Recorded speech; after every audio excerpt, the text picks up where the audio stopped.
Hello 18! Welcome back to my channel. Thank you for clicking this video dahil malaking impact at ang daming request na dagdagan pa ang tickets at mga upuan. At heto nga, first day sold out, second day sold out, third day sold out, at last ang pang-apat sold out ang bilis. Yes, may pang-apat na pagkakataon na naglabas ng mga tickets ang Grammy para sa mga nag-request at sold out agad ito. Malapit na ang Grammy Museum, interview and performances ngayong July 28 na po yan. After 2 days, Lola Palosa agad.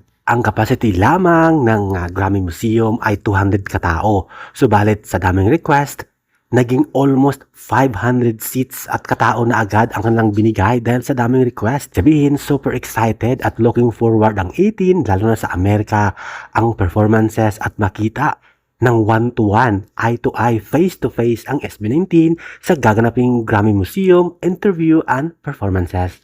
I don't ever slow up, no I don't take shit. I got no love for the fakeness. If you wanna play tough and wanna hate this, I'll always show up.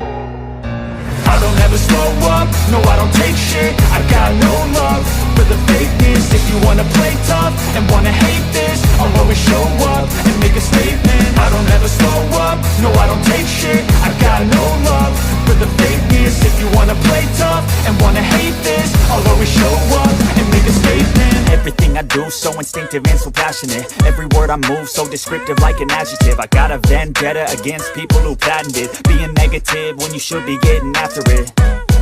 I got facts over tracks, this and that. Thank you for watching, guys. See you in the next video and update. Please like and subscribe to my channel. Keep watching. God bless everyone and always remember, be yourself and be a good one.